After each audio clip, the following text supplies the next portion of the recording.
Tapi hamba-Mu yang tidak ada apa-apanya, sampaikan hanya apa yang mau Tuhan sampaikan bagi umat-Mu di tempat ini Bapa. Jangan biarkan hamba berbicara dari keinginan hamba-Mu sendiri, tetapi biar itu adalah kehendak Tuhan saja. Kami buka hati bagi firman-Mu. Mari yang percaya Tuhan di tengah kita, memberkati kita, katakan bersama. Amin. Silakan duduk saudara. Ya. Kalau ngalami hadirat Tuhan tuh ya, saya tadi udah gak mau nangis loh ya. Selalu nangis saja ya saudara ya. Tapi ya itulah Tuhan gitu ya. Saya tahan gak mau nangis, kenapa? Nanti bedak saya belepotan.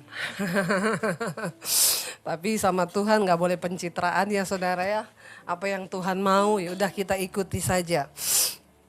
Lagu tadi berkata, dengan apa akan kami balas Tuhan segala kebaikan-Mu di dalam hidup kami.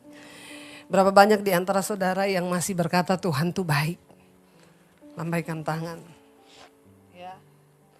Karena ada banyak orang yang sudah berkata bahwa Tuhan itu tidak baik saudara. Tapi kita semua di sini sepakat berkata bahwa Tuhan itu baik. Bahkan kalau kita masih bisa bernafas hari ini, kita datang ke tempat ini, itu semua karena kebaikan Tuhan. Benar gak saudara? Yuk kita sama-sama buka saja 1 Petrus pasal yang pertama, ayat yang pertama. Kita akan belajar sama-sama, ya mulai ayat yang ketiga. Nanti kita baca sampai ayat yang ke-9 saja. Ya 1, 2, 3 kita baca sama-sama ayat ini, 1, 2, 3. Terpujilah Allah dan Bapa Tuhan kita Yesus Kristus yang karena rahmat-Nya yang besar telah melahirkan kita kembali oleh kebangkitan Yesus Kristus dari antara orang mati pada suatu apa? Hidup yang, saya akan bahas satu-satu ayat saudara biar cepat ya. Apa kebaikan Tuhan yang sangat nyata di dalam hidup kita? Yang pertama ayat ini berkata, terpujilah Allah dan Bapa kita, Tuhan kita Yesus Kristus. Yang karena rahmat-Nya yang besar telah melahirkan kita kembali oleh kebangkitan Kristus dari antara orang mati kepada suatu apa? Hidup yang penuh pengharapan. Ini loh kebaikan Tuhan yang pertama. Kita semua tadinya harusnya sudah mati. Upah dosa adalah maut, semua kita harusnya dihukum masuk neraka, tapi bersyukur ya oleh karena anugerah dan rahmat Tuhan yang besar kita ini dilahirkan kembali. Berapa banyak yang sudah dilahirkan kembali di sini? Yang sudah percaya Yesus, jangan terlalu pede dulu, angkat-angkat tangan ya. Ya, semua banyak orang berkata sudah mengaku dilahirkan kembali. Tapi apa dilahirkan kembali itu saudara? Satu kali Yesus berkata kepada Nikodemus, engkau tidak akan pernah melihat kerajaan sorga kalau engkau tidak dilahirkan kembali.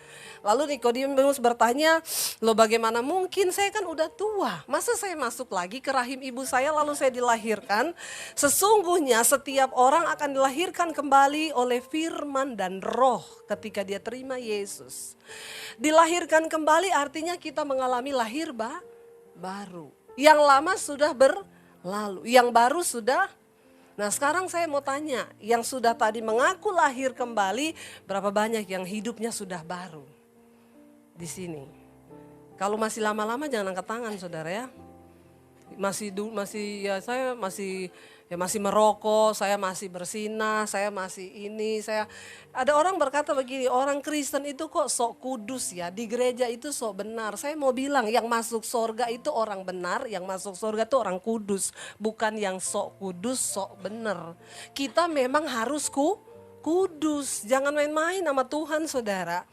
Biar aja ada banyak pengejek-pengejek akan berbicara, ngomong kita sok kudus, ke diskotik gak mau, gini gak mau, gitu gak mau. Ngapain coba? Ya hidup ini kan harus dinikmati, jangan terlalu kudus-kudus banget lah. Harus seimbang lah antara jasmani dan rohani, gak bisa seimbang. Engkau harus memilih salah satu, amin. Ketika engkau sudah dilahirkan kembali di dalam Kristus, ya manusia rohmu dibaharui, engkau harus memilih untuk hidup baru di dalam Yesus saudara. Yang lama sudah berlalu, yang baru itu sudah datang. Ada perubahan yang terlihat dari orang yang hidupnya sudah dibaharui.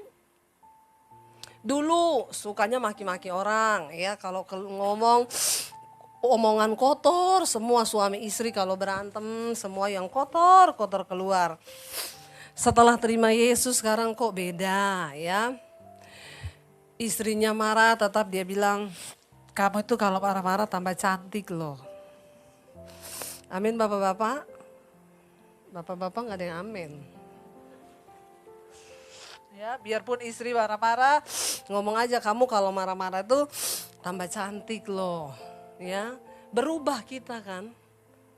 Dulu hidupnya seperti apa ketika terima Yesus berubah, dan yang paling tahu perubahan itu ya orang terdekat.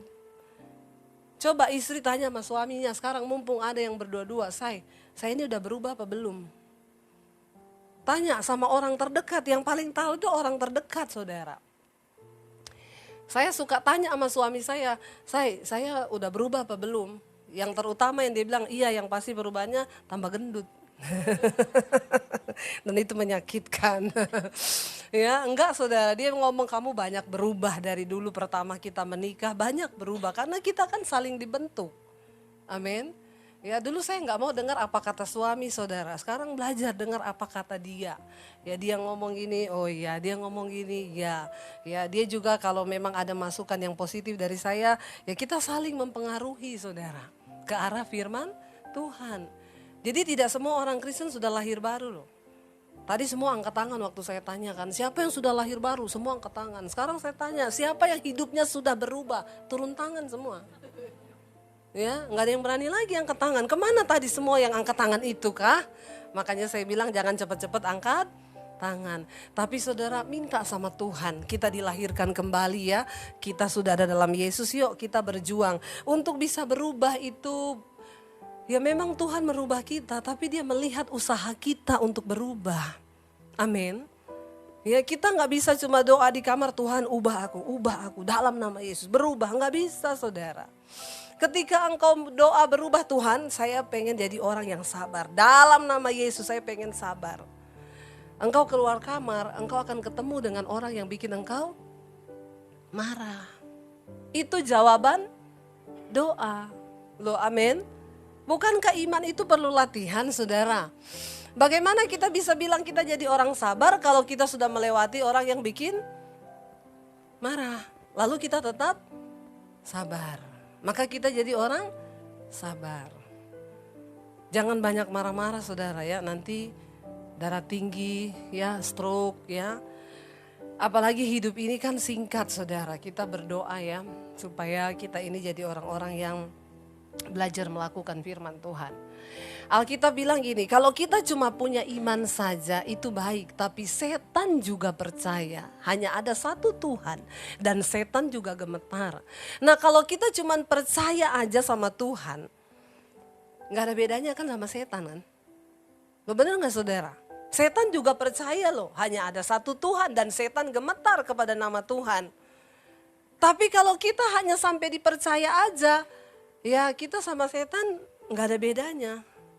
Hari-hari ini kan susah dibandingkan mana setan mana orang kan. Sampai setan itu protes sama Tuhan dan gak mau jadi setan. Karena manusia lebih setan dari setan katanya. Ya, lo bener. Satu kali ada pendeta jalan di kuburan, tegang pendetanya saudara. Karena di kuburan takut ya, namanya pendeta juga masih manusia. Lagi tegang ada kuntilanak muncul saudara. Wih, karena kaget. Dasar ini pendeta mungkin memang tidak ada iman, dia teriak, setan. Kuntilanaknya gini, oh darah Yesus. Jadi yang beriman yang mana? Pendetanya atau setannya? Jadi hari-hari ini saudara, ya kita bisa bilang kita beriman, kita bisa bilang kita pengerja, kita bisa bilang kita pendeta. Tapi ingat loh, pada akhirnya Tuhan yang akan uji iman kita. Lalu ayat yang kedua berkata begini, ayat yang keempat ya. Baca sama-sama. Kita dipanggil dalam hidup yang penuh pengharapan. Yang penuh pengharapan apa ini saudara? Yuk ayat yang keempat kita baca sama-sama. Tolong ditayangkan ayat yang keempat berkata, untuk apa? Menerima suatu bagian yang tidak dapat binasa, yang tidak dapat cemar, yang tidak dapat layu, yang tersimpan di sorga bagi kamu. Ini loh bagian yang Tuhan sediakan bagi kita. Kenapa kita harus hidup baru, dilahirkan kembali? Karena ada satu yang luar biasa yang Tuhan sediakan buat kita di sorga. Saudara, dulu kan saya sudah pernah bilang di sini ya, bumi ini bukan tempat kita yang sesungguhnya. Bumi ini adalah Nusa Kambangan, tempat pembuangan, tempat terkutuk. Kita dibuang ke sini, setan juga dibuang ke sini. Kita hidup satu Nusa Kambangan sama setan di sini. Nah, Yesus datang membawa kerajaan Allah. Dia mau orang dilahirkan kembali ikut dia untuk menerima satu bagian yang sudah disediakan buat kita. Nah, ketika kita nanti akan menerima bagian ini, selama kita di bumi ini, kita disuruh latihan nih. Kenapa? Kita kan akan menerima satu bagian yang tidak dapat binasa, yang tidak dapat cemar, dan yang tidak dapat layu. Nah, Tuhan mau kita masih di bumi ini latihan yuk. Ya, karena di sorga kan ada standarnya. Enggak ada orang cemar masuk sorga, saudara. Ya, enggak ada orang kepahitan masuk sorga. Nanti repot di sorga kalau orang kepahitan berantem lagi. Malaikat harus konseling. Stres enggak, saudara? Benar enggak ada suami istri masuk sorga berantem lagi di sorga. Malaikatnya bingung. Ini di sorga sama aja berantem juga, di bumi juga berantem, mending ke neraka aja ya. Jadi di sorga itu orang-orang yang dipilih. Bayangkan ya, kalau untuk masuk ke satu tempat aja ada pilihan, ada undangan khusus, apalagi ke sorga itu pasti pilihannya selektif dari Tuhan. Kenapa kita harus berlatih, saudara, untuk tidak cemar, tidak pahit hidup ini. Kita berlatih untuk kita kudus, ya karena di sorga itu kudus. Ya, karena di sorga itu tidak cemar, karena di sorga itu tidak binasa, kita akan menerima bagian ini. Nah, latihannya kapan? Sekarang di bumi ini. Berlatihlah jadi orang yang sabar, karena di sorga gak ada orang tersinggungan, amin. Ya, di sorga nanti gak ada orang kepahitan, gak ada. Nah, kita latihan sekarang. Lalu ayat yang berikutnya bilang apa? Yang kelima ya. Yaitu siapa? Kamu yang dipelihara dalam kekuatan Allah. Karena apa? Karena imanmu. Orang yang beriman hari-hari ini akan dipelihara di dalam kekuatan Allah. Saya tanya lagi, siapa di sini yang beriman? Udah takut angkat tangan loh. Ya. Tapi puji Tuhan, maksudnya mulai sadar. Ya, jangan terlalu pede jadi Kristen supaya kita ini nanti benar-benar masuk di dalam. Yang saya mau tanya dulu, yang beriman hari ini yang beriman. Enggak ada yang beriman? Nah, terus kenapa saudara datang ke tempat ini kalau saudara tidak beriman, ya? Kita semua beriman yang ada di sini, tapi kadar imannya beda-beda. Kenapa saudara beda-beda? Karena iman itu sangat ditentukan oleh sebuah hubungan. Ya, iman orang, kenapa kita bilang gini, dia kok bisa yang ngalami mujizat-mujizat begitu? Ya dilihat dulu hubungannya sama Tuhan gimana. Ya, kita nggak akan pernah bisa mengalami sesuatu yang luar biasa bersama Tuhan kalau kita juga imannya ya biasa. Kan ada orang yang berimannya gini, ya yang penting saya Kristen. Ya udah itu aja, saya ke gereja cukup hari Minggu, saya nggak nyusahin orang bu, saya nggak nipu orang, saya nggak gini, cukup itu iman saya. Nah ini namanya iman yang biasa-biasa. Ya, ada iman yang kayak setan tadi, percaya toh, pokoknya saya percaya ada Tuhan. Ya, ini setan juga percaya ada Tuhan. Jadi mirip kan saudara. Nah ada yang berimannya itu benar-benar saya mau kejar kehendak Tuhan dalam hidup saya ini apa nih. Dia merasa belum menemukan sesuatu gitu loh. Apa yang Tuhan mau, bagaimana saya memuaskan Tuhan. Apa yang aku lakukan sekarang ini belum menyenangkan Tuhan. Apa yang saya buat sekarang ini belum, apa yang Tuhan mau tuh apa. Saya tuh setiap kali berdoa saudara, saya tuh gak pernah minta uang, gak pernah minta rumah, gak pernah minta apa, gak ada. Setiap kali berdoa saya bisa nangis berjam-jam cuma untuk satu kata. Tuhan, biar perkenananmu ada atas hidupku. Perkenananmu Tuhan, tidak ada yang lain. Karena belum tentu apa yang aku buat sekarang ini berkenan di hatimu. Itu saya bisa nangis berjam-jam cuma untuk minta satu perkenanan Tuhan. Loh bener saudara, karena gak gampang loh. Kita hidup dalam perkenanan Tuhan. Itu udah kesempurnaan iman ketika Tuhan tuh katakan aku berkenan pada apa yang kau lakukan. Bukankah itu semua yang kita rindukan di hidup ini, amin? Saya nggak mau tertipu dengan merasa ketika saya sudah pelayanan, saya sudah lakukan ini itu tuh saya tuh tiba-tiba saya tuh nggak berkenan dengan apa yang saya buat di hadapan Tuhan. Nah, orang-orang sekarang itu kan udah tidak lagi berdoa itu, saudara. Ya, jadi kita perlu meminta loh sama Tuhan, punya iman yang mengejar apa yang Tuhan mau di hidupku. Saya sampai detik ini dengan suami, saudara. Ya, walaupun kami sudah pelayanan di sini, kami tetap minta kehendak Tuhan atas hidup kami. Tuhan, apa yang kau mau? Satu saat ketika Tuhan bilang tinggalkan tempat ini, ya kita tinggalkan, kemana lagi ya nggak tahu. Berarti sudah selesai apa yang kita bangun di tempat ini.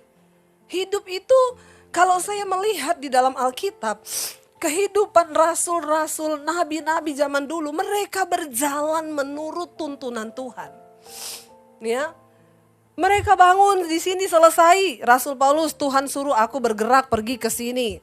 Saya baca kisahnya nabi-nabi zaman dulu, mereka tuh kayak nggak ada kerjaan. Tiap hari kerjaannya cuma duduk tanya, Tuhan saya mau ngapain lagi?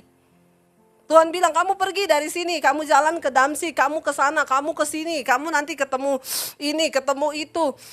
Sampai saya tuh kalau baca ya orang-orang ini ya, benar-benar loh, ya hidupnya itu ikut Tuhan. Saya nggak suruh saudara itu besok nggak usah kerja, terus duduk di kamar terus tanya Tuhan, saya mau ngapain nih Tuhan ya?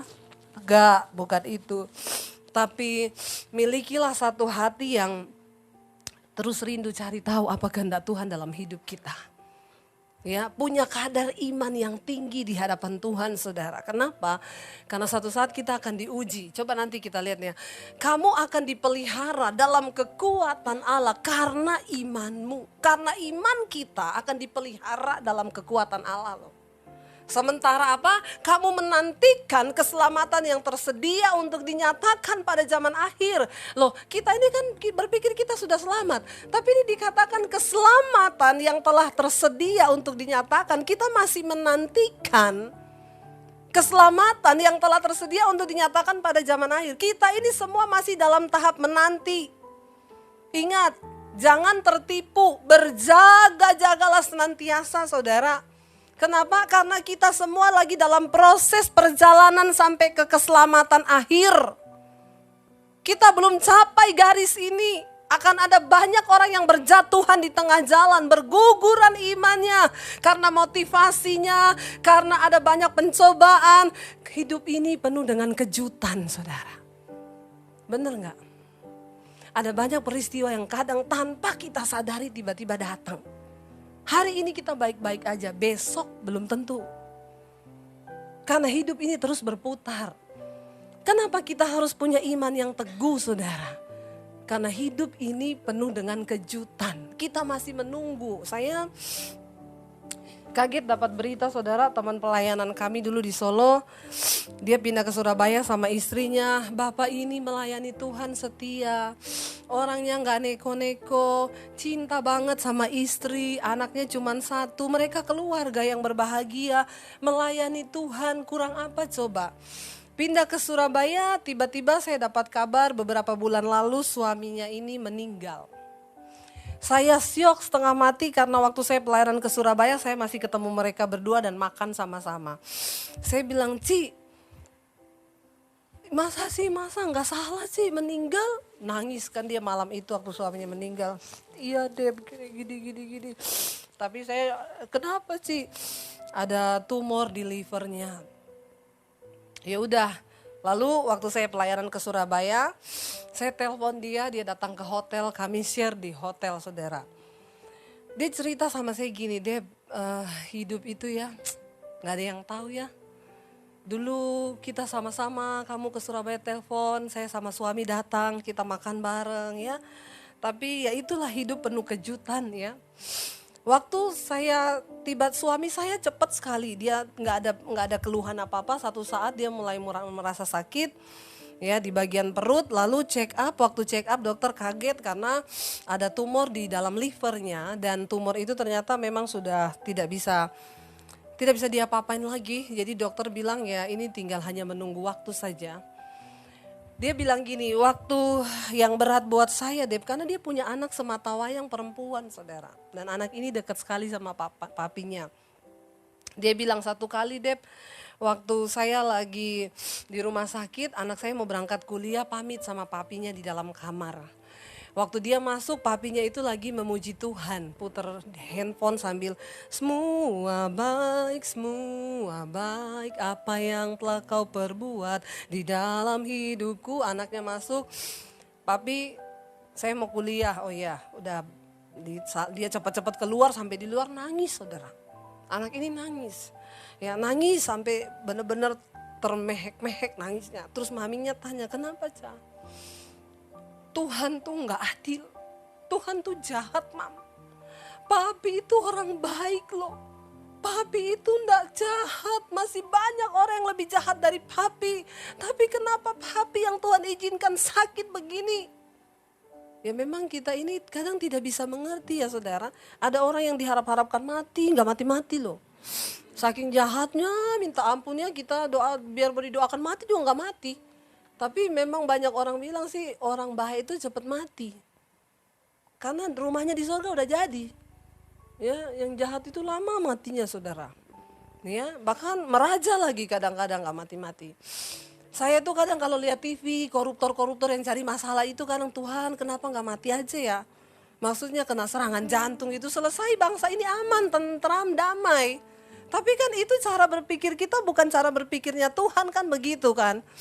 Lalu maminya bilang sama dia gini, kamu gak boleh berpikiran gitu. Enggak, tapi Tuhan itu gak adil. Terus yang lebih bodoh lagi itu si papi, dia bilang. Itu papi bodoh banget. Kenapa? Dia kaget, kamu gak boleh ngomong gitu loh. Dia udah tahu Tuhan biarin dia sakit begitu, ngapain dia masih mau tetap memuji Tuhan? Waduh, di situ maminya terpukul saudara. Dia bilang, saya antar dia ke kampus, Dep, sepanjang jalan saya nangis di mobil. Saya curhat sama anak saya itu, saya bilang, kamu tahu Ica, yang lebih membuat mami sedih bukan karena papi sakit, tapi ketika mami ketahui imanmu cuma sebatas itu dan kamu bilang papi bodoh memuji Tuhan. Justru kamu harusnya belajar dan lihat iman papimu. Walaupun dia udah ngalami sakit yang begitu, dia masih tetap memutuskan untuk memuji Tuhan bahwa Tuhan itu baik. Lalu maminya bergumul karena anaknya tetap pahit saudara. Tetap disuruh berdoa enggak mau. Enggak Tuhan-Tuhanan. Waktu papinya meninggal, maminya bilang sama saya, aku udah bingung aja Dep, gimana nanti dia akan bersikap. Saya takut dia murtad sama Tuhan. Tapi maminya cuma bisa berdoa. Tapi saya percaya orang benar yang beriman akan mewariskan iman itu kepada anaknya. Itu otomatis saudara. Kenapa? Karena anak itu melihat bagaimana iman orang tuanya. Ingat waktu Rasul Paulus bilang kepada Timotius, aku melihat iman di dalam dirimu. Itu iman yang dimiliki oleh nenekmu dan juga ibumu. Yang sekarang ada juga di dalam kamu, amin. Makanya para orang tua di sini, milikilah iman yang teguh supaya engkau bisa wariskan iman itu kepada anakmu. Tidak ada warisan lain yang kita bisa tinggalkan kepada anak kita selain warisan iman. Kita tinggalin dia kekayaan, ya dia bisa hilang kekayaan itu habis, bahkan bisa berantem gara-gara harta. Saya lihat di TV ada satu orang Chinese di Surabaya, dia buka warung untuk orang-orang miskin saudara, ya. Jadi warungnya itu ada makan sayur, ada ayam ya. Pokoknya makanannya itu layak dan benar-benar enak. Tapi buat orang miskin, ada duit seberapa cemplungin aja di situ. Enggak ada duit makan aja, enggak usah bayar. Luar biasa loh. Jadi saya lihat di TV, diwawancarain, ditanya, Pak, muncul ide itu dari mana? Dia bilang gini, saya ini cukup diberkati Tuhan. Saya punya prinsip begini katanya di TV itu ya. Kekayaan itu kalau kita makan sendiri akan jadi penyakit. Ya, kita habisin sendiri jadi penyakit, bener. Ya, makan enak terus tiap hari makan enak terus di luar terus padahal nggak sehat. Jadi penyakit. Tapi kalau kita dia bilang kalau kita tabung ya untuk anak-anak, bisa bikin berantem dan hancur keluarga. Karena saya sudah melihat banyak, dia bilang, orang itu tinggalin warisan kekayaan buat anak-anak, justru anak-anak berantem semua. Saya ditelepon satu keluarga, Bu Debi, gini loh. Kami dari satu gereja, ibu sering pelayanan di gereja kami. Kami ini ada 3 bersaudara di gereja itu, satu gereja, Bu. Tapi kami ini musuh bebuyutan. Ya, dari sejak orang tua kami pergi, itu gara-gara papa saya ninggalin warisan di salah satu ini, ada rumah, ada ini. Tapi yang menguasai itu kokoh kami, Bu. Kami satu gereja, Bu. Ibu sering khotbah di gereja kami. Jadi gini, Bu, ya, kalau kita datang hari Minggu, saya lihat koko saya di balkon, saya di bawah. Kalau saya datang di bawah ada koko saya naik ke balkon. Nanti taci saya yang satu nggak tahu kemana lagi dia. Pokoknya kita nggak mau ketemu di gereja. Tapi saya pikir-pikir gini ya, Bu, ya, sampai kapan ya kita begitu ya, Bu? Kami butuh mediasi nih, mediator untuk mendamaikan kami. Ibu mau nggak, bersedia nggak? Saya pikir ini misi pendamaian ya, inilah tugas pendeta. Padahal saya bukan gembalanya. Tapi ya enggak apa-apa, saudara. Saya ini banyak menggantikan tugas gembala di mana-mana. Gereja seluruh dunia datangnya sama saya, saudara. Biar aja, enggak apa-apa ya, upah saya besar di sorga. Jadi saya datang, ketemu ini berdua kakak adik. Jadi gini, Bu, nanti kami berdua sudah sepakat. Nanti kapan kita mau telepon kakak kami atau ibu yang telepon deh. Ibu bicara, nanti kami bertiga ketemu, Bu. Saya dengerin mereka cerita gini. Saya tanya gini, jadi saya mau cari tahu ini niatnya mereka ini. Mau berdamai dengan kakaknya ini memang tulus dari hati atau ada udang di balik bakwan lagi. Loh, kita ini hamba Tuhan harus jeli loh, saudara, karena kalau enggak kita jadi bulan-bulanan. Lalu saya dengar cerita, jadi kakak kami itu serakah dia, Bu. Ya, harta dia kuasai, rumah dia kuasai. Ini dia kuasai. Jadi gini, Bu, jadi kan ini 2 bulan lagi dia mau jual rumah papa kami nih, Bu. Saya mulai nangkep ini. Oh, jadi sudah ditawar kemarin 30M, ada yang nawar gini. Jadi maksud kami makanya, Bu, kita mau berdamai, Bu. Ya setidaknya kan kita ada bagian juga di situ dikit, Bu. Terus saya tanya gini, berarti ini mau berdamainya karena kakaknya mau jual rumah? Ya salah satunya itu, saya pulang dulu ya.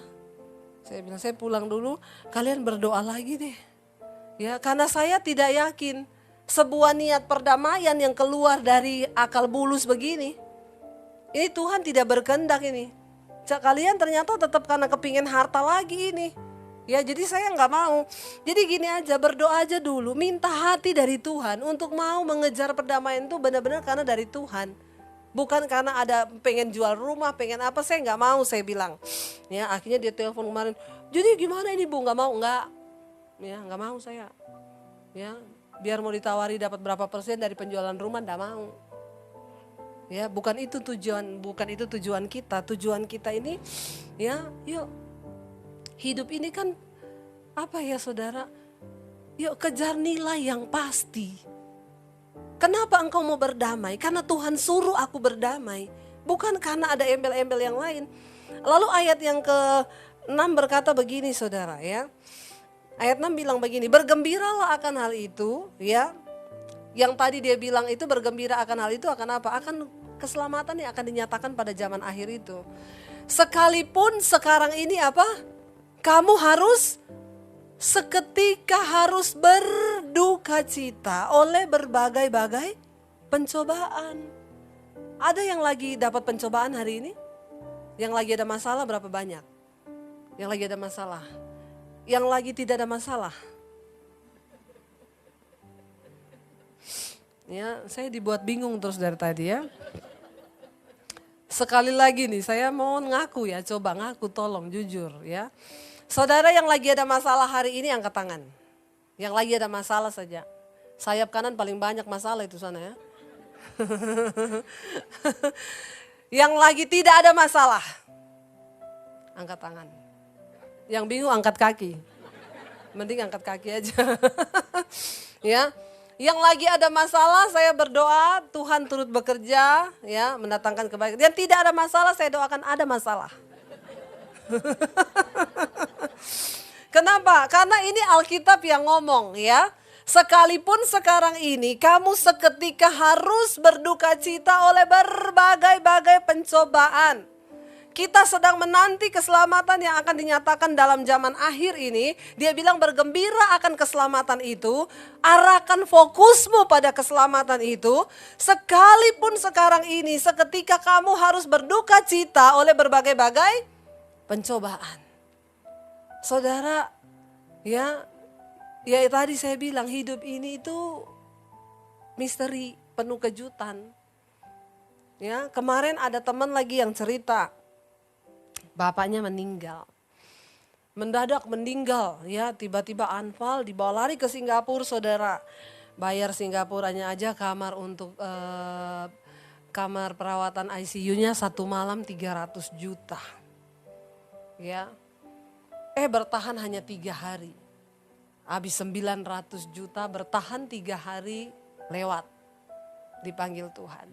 Anaknya nangis, sedih, nangis saudara. Ya, kenapa begitu cepat? Lagi nangis di depan peti di rumah duka ada perempuan datang bawa anak laki 1. Nangis di situ. Ini siapa? Istrinya. Loh? Istri dari mana? Dari luar kota, tinggalnya di sini. Belum selesai datang lagi 1 bawa anak. Nangis. Ini siapa? Istrinya juga. Anaknya kaget lagi. Nggak lama datang lagi. Bawa anak. Ini siapa? Istrinya juga. 6. Ya. Luar biasa ya saudara ya. Mati datang 6 orang nangis depan peti. Semua bawa anak loh. Makanya orang itu kadang-kadang kalau terlalu kaya. Duitnya kebanyakan. Ya kan harus dibagi-bagi katanya ya. Kalau Roma Irama bilang. Menikahi janda-janda itu ibadah. Tapi harusnya nikahi janda miskin dan janda tua. Itu baru ibadah. Kalau nikahi janda muda, itu nafsu. Jadi harus bisa dibedakan. Orang itu kalau terlalu kaya saudara, akhirnya memang dia kaya banget. Akhirnya ya begitu. Makanya ya hidup ini saya sih gak pernah minta kaya ya. Dan saya memang tidak kepengen kaya. Jangan nanti kalau kaya berubah saya. Gak jadi hamba Tuhan lagi, bener gak? Tiap hari ngitung duit terus. Ya, bahaya. Memang itu bukan Pak, saya sadari. Saya itu bukan panggilan kami untuk menjadi kaya. Ya, dan biarlah yang kaya-kaya itu ya orang-orang yang dikasih karunia untuk kaya. Tolong yang miskin-miskin jangan sampai iri sama orang kaya ya. Terus engkau bilang orang kaya itu enak banget ya hidupnya. Belum tentu engkau dikasih kaya bisa bertahan. Mungkin 3 hari aja udah bunuh diri. Karena untuk kaya itu juga anugerah saudara. Lo bener gak? Orang itu untuk kaya itu pun kasih karunia loh. Nggak gampang loh orang kaya itu. Makanya tukang ojek ngomong enak banget orang kaya. Kata orang kaya begini, lu ya tukang ojek makanya lu jangan ngopi terus. Sekali-sekali minum vodka. Biar lu tahu hidup ini bukan cuma pahit tapi puyeng. Kalau tukang ojek ngertinya kan hidup itu pahit toh. Orang kaya puyeng saudara. Ya, bukan cuma pahit tapi puyeng bener. Kita mikirin 10 juta udah cekot-cekot kepala kita. Orang kaya itu mikirin 10 M cekot-cekot. Sebenarnya cekot-cekotnya sama nggak? Sama, yang beda nolnya.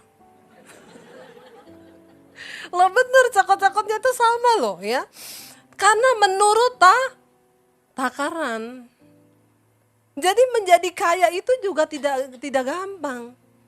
Ya. Ya saya nggak mau jadi kaya, bener orang itu kalau kaya banyak pendeta yang sudah berubah sekarang. Ya saya ketemu satu orang tadinya waktu masih miskin, ya sama Tuhan doa, terus ngurusi gereja, terus tiba-tiba dia bisnis jadi kaya banget saudara. Ngomong sama saya gini, sekarang saya nggak ada waktu urus gereja bu, saya urus perusahaan terus. Akhirnya ditipu orang saudara. Ya kemarin cerita ditipu 8 miliar. Ya itu. Ya karena akhirnya cekot-cekot lagi. Kan? Ya memang itulah cara Tuhan mendidik kita kan. Pergumulan itu penting. Kita kalau udah gak ada pergumulan, udah terlalu jalan tol, gampang mati saudara. Gak ada rem. Nah kenapa Tuhan izinkan pencobaan dalam hidup ini? Untuk bikin kita akhirnya mundur lagi selangkah, lalu Tuhan sadari diri. Tapi ada orang saudara, biar udah ada pencobaan gak tarik diri mundur, lurus terus dia tancap gas. Orang-orang begini berakhir pada kebinasaan loh. Hidup ini yang penting itu bukan apa yang Anda capai, tapi nilai di dalam apa yang Anda capai itu. Amin. Loh kita dapat uang 30 miliar, ya bagus. Tetapi yang lebih bagus itu proses waktu engkau menuju ke sana. Ada jatuh bangun, engkau dapat nilai. Kan Tuhan itu membentuk kita lewat semua nilai kehidupan kan. Benar gak saudara? Nah kalau kita tidak pernah mengalami pencobaan, nilai apa yang kita dapat di hidup ini? Gak ada nilai apa-apa yang akan kita bawa nanti menghadap Tuhan. Kita tidak punya pengalaman bersama Tuhan, kita gak punya pengalaman dibentuk bersama Tuhan. Ya, jadi anaknya itu tadinya dia hancur hati waktu papanya meninggal. Sekarang dia bilang gini, ya puji Tuhan lah bapak meninggal lah. Kalau enggak bisa 12 nanti yang nangis depan peti. Kebanyakan saudara. Ya, jadi kita melihat ya saudara, pencobaan ya, yang pernah dengar kesaksiannya siapa Yudit Halim saudara, itu luar biasa sekali ya. Saya dengar suaminya udahlah dia dari Medan, papahnya tinggalin dia masih SD ya, lalu dia hidup dengan pahit karena dia dibesarkan oleh mamanya seorang diri. Ketemu satu laki-laki dari Singapura datang, kamu mau nggak usah kerja, pakai sopir, pakai ini, nikah sama saya. Nikah tanpa berpikir panjang, cuma pengen keluar dari kemiskinan. Nikah sama laki-laki itu, begitu nikah melahirkan anak. Waktu melahirkan anak, suaminya bilang kamu berangkat ke Singapura, melahirkan di sana ya, suaminya di Medan. Nanti ada kabar apa kasih tahu saya. Di Singapura anaknya lahir, dokter bilang anakmu jantungnya lubang 3. Dia punya penyakit ini, nggak bakal lama hidupnya. Dia kabari suaminya bilang oh kalau gitu ya sudah ya. Saya ceraikan kamu deh, saya nggak mau nikah sama perempuan yang lahirin anak cacat. Dia pulang ke Jakarta, ke Medan, anaknya ditinggal di Singapura di rumah sakit. Kaget masuk rumah, udah ada perempuan di tempat tidur. Pahit hati, diusir keluar dari rumahnya begitu saja. Dia balik ke Singapura, ya. Dia bawa anaknya naik ke lantai 21. Dengan harapan dia mau akhiri hidupnya saja di sana. Semuanya selesai, mati sama-sama, dia malu sama keluarganya. Waktu mau lompat, dijamah Tuhan Yesus. Tuhan bilang, aku sanggup memulihkan hidupmu. Di situ dia ngalami Tuhan secara pribadi, gak jadi bunuh diri. Kenapa kita ini perlu ketemu Tuhan saudara? Karena dalam hadirat Tuhan itu kita ini diberi pencerahan, diberi kekuatan. Gak jadi bunuh diri, semangat hidup. Lalu pengen cari kerja untuk besarkan anaknya yang cacat. Mamanya dari Medan ditarik ke Singapura untuk jagain anaknya. Setelah mamanya datang, dia lamar kerjaan. Satu-satunya kerjaan yang bisa terima dia karena dia gak bisa bahasa Inggris, gak bisa bahasa Mandarin. Akhirnya diterima di Hansip, Satpam. Satpam di sebuah perusahaan. Jadi satpam ya. Jaga keamanan. Lalu dari perusahaan lihat dia kayaknya orangnya ada kemampuan, disekolahin bahasa Mandarin, disekolahin lulus pinter, tiba-tiba jadi manajer di perusahaan di Singapura. Jadi kayak ketemu sama satu laki-laki, berdoa ya, hamba Tuhan, menikah mereka.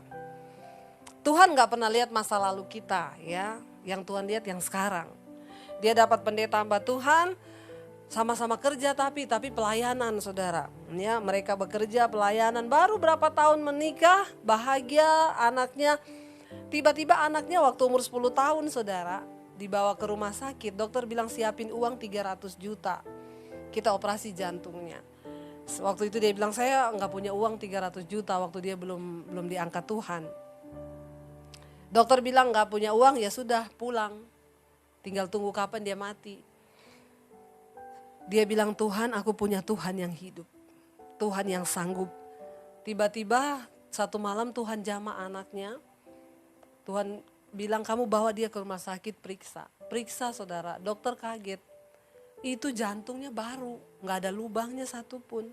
Lalu dokternya bilang gini, saya akan mau rekam jejak. Kenapa bisa terjadi kesembuhan, kamu kasih obat apa? Saya gak kasih obat apa-apa, ini Tuhan yang jamah. Ya, lalu dokter memang mau cek rekam jejak itu proses penyembuhannya gimana. Dokter bilang aneh, kita nggak bisa cek rekam jejaknya. Karena ini seperti jantung yang lama diambil, lalu diganti aja sama yang baru. Jadi nggak ada rekam jejak pemulihan lubangnya bisa ketutup, itu nggak ada. Kita punya Tuhan yang dahsyat, yang sanggup melakukan segala perkara saudara, amin. Lalu dari situ dia udah lihat Tuhan, dia menikah. Udah menikah, enak-enak menikah, tiba-tiba mereka sering pelayanan kerja. Tiba-tiba suaminya sering pusing, sakit kepala, periksalah ke rumah sakit. Dokter bilang dia kena kanker di batang otak. Dan akhirnya ini kanker kasus pertama di Singapura. Di Amerika ada 50 orang yang kena. Profesor dari Amerika datang. Lalu akhirnya dioperasi suaminya. Operasi ya 20 jam saudara. Digergaji pas di tengkorak kepalanya sini. Di belakang telinganya sini diambil. Lalu waktu setelah ditutup dokter bilang sama dia, kami sudah berhasil mengangkat tapi hanya 70%. Yang 30 kami gak bisa angkat karena dia lengket di batang otak. Jadi ya maaf, kesembuhan suamimu gak bisa, kita sudah berusaha. Tapi itu tetap akan ada, tinggal tunggu kapan dia menyebar lagi. Umurnya tinggal 6 bulan. Waktu suaminya dengar dokter bilang umur tinggal 6 bulan. Dia bilang gini, yes, masih ada waktu 6 bulan aku mau melakukan yang terbaik bagi Tuhan. Mereka pergi ke daerah-daerah miskin, ke Vietnam, mereka pergi ke daerah miskin. Mereka bawa apa yang mereka bisa bawa, tidak minta-minta sumbangan saudara. Ya pakai uangnya mereka sendiri, mereka masak buat anak-anak di tempat pemungut sampah. Mereka doakan satu-satu, apa yang bisa mereka. Dia bilang waktu suami saya kesakitan, dia akan cari satu tiang atau apa, dia berlutut di situ. Dan dia cuma bilang gini, Tuhan, sesakit apapun yang aku alami sekarang, aku tetap mau memuji Engkau, praise the Lord. Lalu dia bisa pingsan karena kesakitan, lalu tertidur, lalu bangun, udah hilang sakitnya. Dokter bilang tinggal 6 bulan, mereka lakukan apa yang terbaik yang mereka bisa lakukan. Tidak ada satupun kata-kata yang ngomong Tuhan tuh jahat, Tuhan gak baik. Mereka selalu mengucap syukur. Lalu saudara, 10 tahun gak mati. Tapi tetap sakit. Akhirnya anfal pas 10 tahun, plak dia jatuh. Dibawa ke rumah sakit, operasi yang kedua. Dokter buka lagi kepala otaknya. Diambil lagi sudah sebesar telur 2. Ya. Diambil dua-duanya, dokter bilang tersisa lagi 30% yang itu di batang otak. Kami gak bisa korek itu. Dan kali ini dia akan buta dan akan lumpuh gak bisa berjalan. Saudara, malam itu sebelum operasi suaminya bilang sama dia, ini semua surat-surat rumah, semua asuransi saya. Kalau saya mati nanti kita ketemu di sorga. Yudit bilang, saya berdoa sama Tuhan. Tuhan, aku tidak akan lepas jubahmu hari ini seperti Yakub yang bergumul dengan Tuhan. Engkau sembuhkan penyakit suamiku. Jangan ambil lagi suami saya yang ini Tuhan. Karena kami mau melayani Engkau. Tapi habis operasi dia lihat suaminya udah tidak sadar dan kesakitan malam itu. Dokter bilang, ya tunggu aja, bertahan tidak akan lama. Kalaupun bertahan dia sadar bangun, dia buta dan lumpuh. Dia nangis malam itu, dia bilang waktu saya lihat suami saya begitu, saya cuma bilang gini, Tuhan ambil kalau engkau mau ambil. Saya rela Tuhan karena saya gak sanggup lihat dia kesakitan. Ambil aja.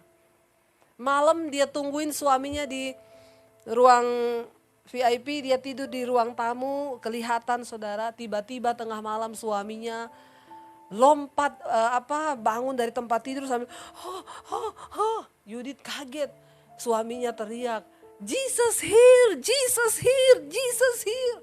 Dia lari saudara masuk ke ruang rumah sakit, dia kena hadirat Tuhan, dia jatuh, si Yudit ini gak bisa lagi jalan deketin suaminya. Dia bilang betapa kudus hadirat Tuhan itu. Dan di dalam hadirat Tuhan, dia udah gak bisa minta apa-apa. Dia cuma duduk di ruang situ sambil ngomong, kudus engkau Tuhan, kudus, kudus. Makanya dalam kitab Wahyu itu dikatakan ada penglihatan orang yang pakai jubah putih, semua cuma dari mulutnya keluar kata kudus, kudus. Lalu saudara, dia gak bisa apa-apa, dia tertunduk, akhirnya dia ketiduran di lantai. Waktu pagi tiba-tiba suster masuk. Pasiennya mana? Hilang, pasiennya mana? Hilang. Yudit kaget bangun. Loh, suami saya mana suster? Gak tahu, makanya kemana? Gak mungkin orang habis operasi otak dibelah begitu bisa berdiri, gak mungkin. Dia kemana? Kata Yudit, rapture. Ya. Ya, Agung rapture. Lalu lagi bingung, suaminya keluar dari kamar mandi, habis mandi. Aku di sini. Kenapa kalian cari aku? Susternya gini, nggak mungkin kamu tuh sakit loh, balik ke tempat tidur sekarang, kamu tuh parah. Nggak, saya sudah sembuh. Nggak, kata dokter, orang habis operasi seperti kamu tuh baru boleh bangun dari tempat tidur itu 1 bulan, balik. Dia bilang enggak, tadi malam Yesus sentuh kepalaku. Dan aku merasakan aku disembuhkan. Lalu dia berdiri, saudara, dia copot itu semua jarum-jarum yang melekat karena panas. Saya mandi tadi subuh. Dan sampai hari ini dia hidup. Tepuk tangan buat Tuhan Yesus. Apa yang, saudara, orang ngalami begini, orang mau ngomong apa coba? Dia mengalami perjumpaan dengan Tuhan. Tapi saya melihat air mata yang mereka keluarkan. Selama 10 tahun mereka melayani Tuhan di dalam kesakitan. Itu loh ujian iman. Sementara kita menantikan keselamatan yang akan dinyatakan di zaman akhir, kita akan mengalami banyak pencobaan. Tapi orang yang tidak pernah menyalahkan Tuhan dan tetap punya iman yang teguh berpegang kepada Tuhan, mereka akan melihat pembelaan Tuhan. Iman yang seperti ini loh yang Tuhan cari. Adakah dia diapati di antara kita hari ini? Atau kita baru punya masalah keuangan yang hidup kayak begini, mau bunuh diri aja, mau mati aja. Baru masalah uang 100 juta, 200 juta, udah mau mati, mau gantung diri, mau apalah saudara. Kita perlu belajar banyak loh. Perlu belajar banyak. Kenapa kita ini lagi diuji iman kita? Saudara baca sama-sama, coba ayat yang ke-7 bilang apa? Maksud dari pencobaan-pencobaan itu apa? Ayat 7 bilang, baca sama-sama. Saya undang para imam musik, boleh maju ke depan. Ayat 7 bilang apa? Maksud semuanya itu ialah untuk membuktikan kemurnian imanmu yang jauh lebih tinggi nilainya daripada emas yang fana, yang diuji kemurniannya dengan api, sehingga kamu memperoleh puji-pujian dan kemuliaan dan kehormatan pada hari Yesus Kristus menyatakan dirinya. Ini goalnya saudara. Hari ini tidak usah cari pujian manusia, amin. Nggak usah cari pengakuan manusia. Karena kita akan menerima puji-pujian yang paling luar biasa ketika Yesus menyatakan dirinya. Berhenti cari pujian, berhenti cari sanjungan, berhenti cari sesuatu yang sifatnya bukan kekekalan. Ayat yang ke-9 bilang begini. Ayat yang 8 dan ayat yang 9 baca sama-sama. Sekalipun kamu belum pernah melihat dia, namun kamu mengasihaninya. Kamu percaya kepada dia sekalipun kamu sekarang tidak melihatnya. Kamu bergembira karena sukacita yang mulia. Sekalipun kita tidak melihat Yesus, tapi kan kita mengasihinya. Kenapa saudara? Ayat 9 bilang, baca sama-sama.